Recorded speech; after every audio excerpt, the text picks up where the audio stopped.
Bonjour. Loin de son pays, tout voyageur est en danger.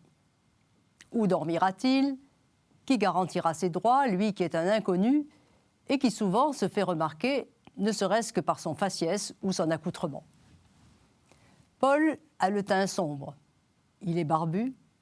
Il ne porte pas la toge. Il ne rend pas un culte aux dieux.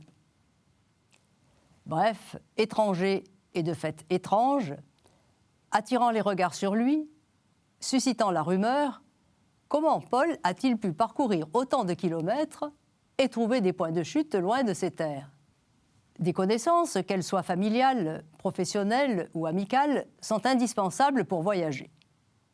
Paul a un grand réseau familial réparti sur le pourtour méditerranéen, de l'Orient jusqu'à Rome. Pas question cependant de faire son chez-soi chez les autres, tel Tartuffe contre lequel Orgon s'insurge. Le perfide veut à ma ruine user des avantages, me chasser de mes biens où je l'ai transféré. Sans attendre Molière, les parasites sont déjà bien connus et raillés dans l'Antiquité. C'est pourquoi l'hospitalité est réglementée. Elle est limitée à 3 jours. Elle garantit l'accueil aux voyageurs, le gîte et le couvert, et celui qui accueille se porte garant de lui devant la justice si nécessaire. Au cours de ses déplacements, Paul peut compter sur ses relations. La famille de Barnabé à Chypre, Prisca et Aquila à Corinthe ou à Éphèse, Philippe à Césarée, le chypriote Mnason aux alentours de Jérusalem, Jacques, le frère du Seigneur, qui préside aux destinées de l'Église de Jérusalem, et bien d'autres encore qui l'accueillent avec ses compagnons lors de son passage.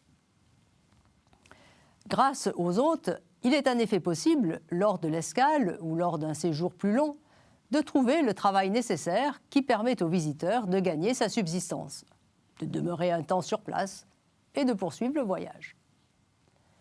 Même les voyageurs aisés travaillent chez ceux qui les accueillent. Il est vrai que les plus riches peuvent emporter avec eux une cargaison de produits qu'ils négocient au cours de leur déplacement pour subvenir à leurs besoins. À Corinthe, Paul passe non pas 3 jours, mais 2 années environ. Pourtant, il n'est pas un parasite. Hébergé par Prisca et Aquila dans leur échoppe, il travaille chez eux à la fabrication de tentes pour ne pas être à charge. Cependant, combien de fois doit-il changer de domicile?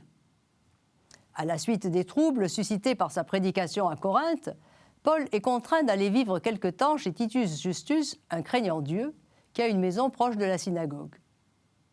Puis, il réside tour à tour dans la maison de Phébé à Sancré, un des 2 ports de Corinthe, et dans la maison de Gaius, un homme riche et influent connu à Rome.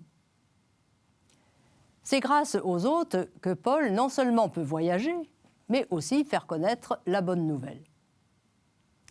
Maître mot de la société romaine, l'hospitalité s'avère être un des piliers des fondations de Paul. À bientôt.